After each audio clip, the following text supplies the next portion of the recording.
ದೊಡ್ಡವ್ರು ಏನಾಗಬೇಕಂದ್ರೆ ಜಾತಿ ವ್ಯವಸ್ಥೆಯನ್ನ ನಿರ್ಮೂಲನೆ ಮಾಡ್ತಕ್ಕಂಥವ್ರು ಆಗ್ಬೇಕು.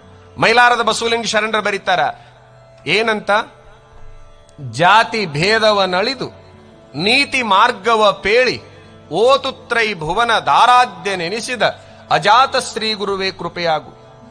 ಗುರುಗಳಾಗಿರ್ತಕ್ಕಂಥವ್ರು, ಕಾವಿಧಾರಿಗಳಾಗಿರ್ತಕ್ಕಂಥವ್ರು, ಈ ಪಾದ್ರಿಗಳಾಗಿರ್ತಕ್ಕಂಥವ್ರು, ಮೌಲ್ವಿಗಳಾಗಿರ್ತಕ್ಕಂಥವ್ರು, ಸನ್ಯಾಸಿಗಳಾಗಿರ್ತಕ್ಕಂಥವ್ರು, ಇವರೆಲ್ಲ ಏನ್ ಮಾಡಬೇಕು ಅಂತಂದ್ರೆ ಜಾತಿ ಬೋಧೆಯನ್ನ ಮಾಡಬಾರದು. ಕೇವಲ ಸಮಾಜಕ್ಕೆ ನೀತಿ ಪ್ರಧಾನವಾದ ಬೋಧೆಯನ್ನ ಮಾಡಬೇಕೇ ಹೊರತಾಗಿ ಜಾತಿ ಪ್ರಧಾನವಾದ ಬೋಧೆಯನ್ನ ಮಾಡಬಾರದು ಅಂತ. ಮಾಡಿದ್ದೇ ಆದ್ರೆ ಅವರೇ ಈ ಸಮಾಜ, ಈ ರಾಷ್ಟ್ರಕ್ಕೆ ನಾಶಕ್ಕೆ ಕಾರಣರಾಗ್ತಾರೆ. ಜಾತಿ ಭೇದವನ್ನಳಿದು ಆ ಜಾತಿ ವ್ಯವಸ್ಥೆಯನ್ನ ನಾಶ ಮಾಡಬೇಕು. ಗುರುಗಳಾಗಿರ್ತಕ್ಕಂಥವ್ರು ಏನ್ ಮಾಡಬೇಕು? ನೀತಿ ಮಾರ್ಗವ ಪೇಳಿ, ನೀತಿ ಮಾರ್ಗವನ್ನ ಮಾತ್ರ ಹೇಳಬೇಕು. ಗುರುಗಳು ಜಾತರಾಗಬಾರದು, ಗುರುಗಳು ಅಜಾತರಾಗಬೇಕು. ಅವರಿಗೆ ಬಹಳಷ್ಟು ಬೆಲೆ ಬರ್ತಕ್ಕಂಥದ್ದಾಗ್ತದೆ. ಒಂದೇ ಗಗನವ ಕಾನು ತೊಂದೇ ನೀರು ಕುಡಿದು ಒಂದೇ ಗಾಳಿಯ ನುಸುರುವ ನರಜಾತಿಗಳೊಳಗೆ ವೈಷಮ್ಯ ಎಂತಿಹುದು ಮಂಕುತಿಮ್ಮ.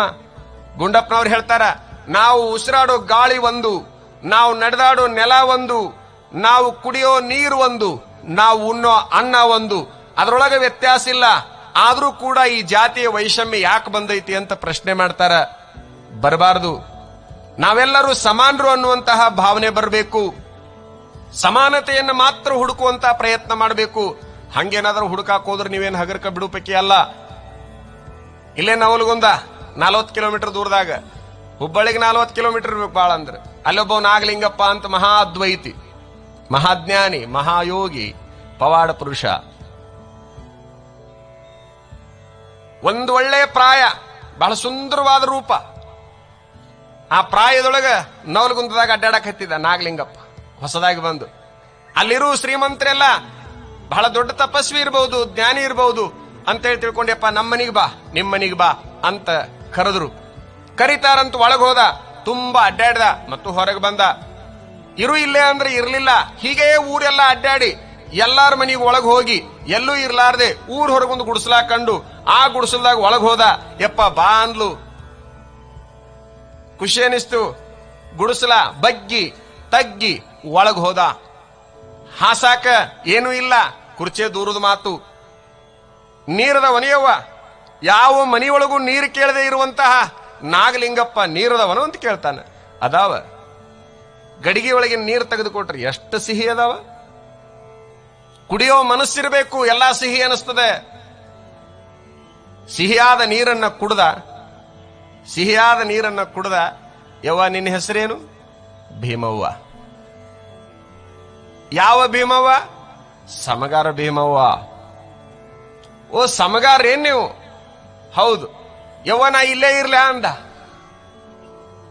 ನಾನಿ ನನ್ನವ್ರು ಇರೋ ಯಪ್ಪ ಅಂತ ಕೇಳಿದ್ರು ಇರದೇ ಇರುವಂತವ. ಯವ್ವ ಇಲ್ಲೇ ಇರ್ಲೇನು ಅಂದಾಗ, ಯಪ್ಪ ನನ್ನಂತವಳು ಮನಿಯೊಳಗ ವಿಧವಾ ಸಮಗಾರ ಪೈಕಿ ಬಡವಿ ತನ್ನ ಎಲ್ಲದನ್ನು ಹೇಳಿಕೊಂಡಾಗ, ಇಲ್ಲ ನನಗೆ ಇಲ್ಲೇ ಇರ್ಬೇಕನ್ಸೈತಿ, ಇರ್ತೀನಿ.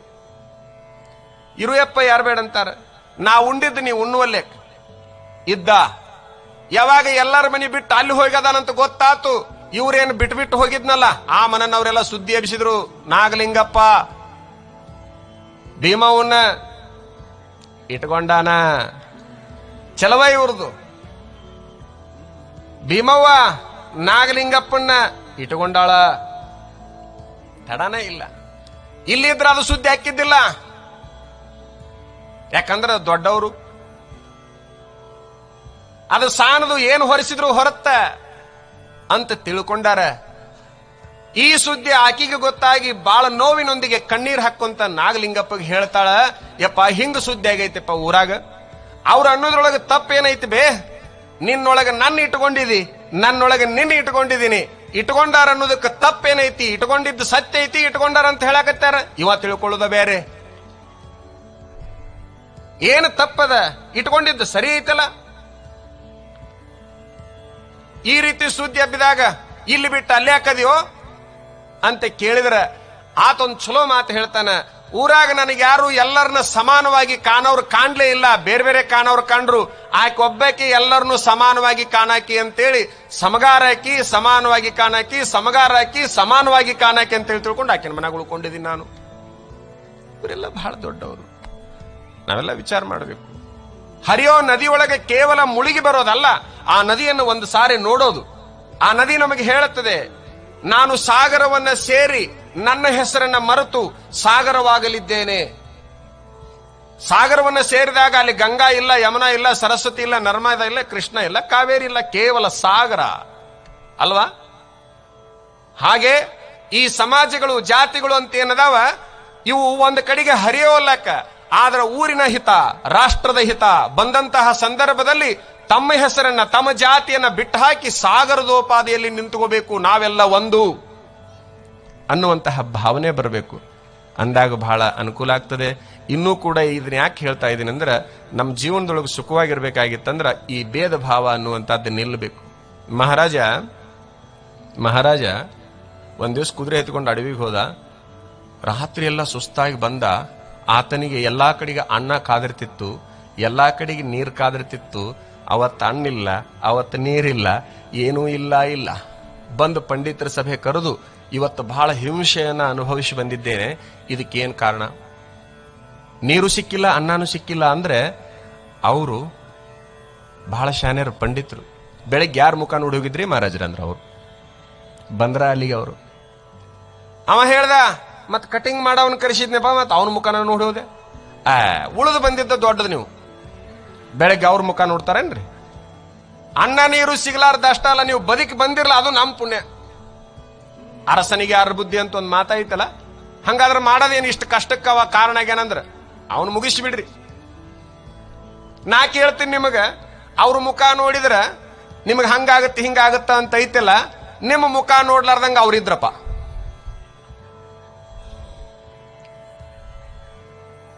ನಿಮ್ಮ ಮುಖನ ಯಾವನು ನೋಡುದಿಲ್ಲ, ಯಾಕಂದ್ರೆ ನೋಡ್ಲಾರ್ದಂಗ ಆಕೈತ. ನಿಮ್ಮನ್ನ ಎಲ್ಲಾರು ನೋಡುವಂಗ ಚಂದ ಮಾಡಿ ಇಡ್ತಾರ ಅಂತೇಳಿ ಎಲ್ಲಾರು ನಿಮ್ಮನ್ನ ನೋಡಾಕೈತಾರ.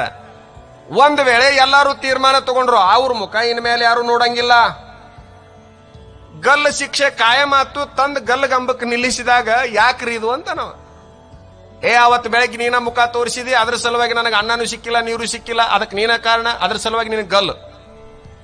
ಅವ ಅಂತಾನ, ನನ್ನ ಮುಖ ನೋಡಿದ್ರೆ ಇವು ಎರಡ ಸಿಕ್ಕಿಲ್ಲ, ನಾನು ಬೆಳಿಗ್ಗೆ ಯಾರ ಮುಖ ನೋಡಿದ್ದಿಲ್ಲ, ನಿಮ್ಮ ಮುಖಾನ ನೋಡಿದೆ, ನಿಮ್ಮ ಮುಖ ನೋಡಿದ್ದಕ್ಕೆ ನನ್ನ ಜೀವನ ಹೊಂಟೈತಿಲ್ರಿ, ನಿಮ್ಮ ಮುಖ ಎರಡು ಸುಮಾರು ಇರಬೇಕು.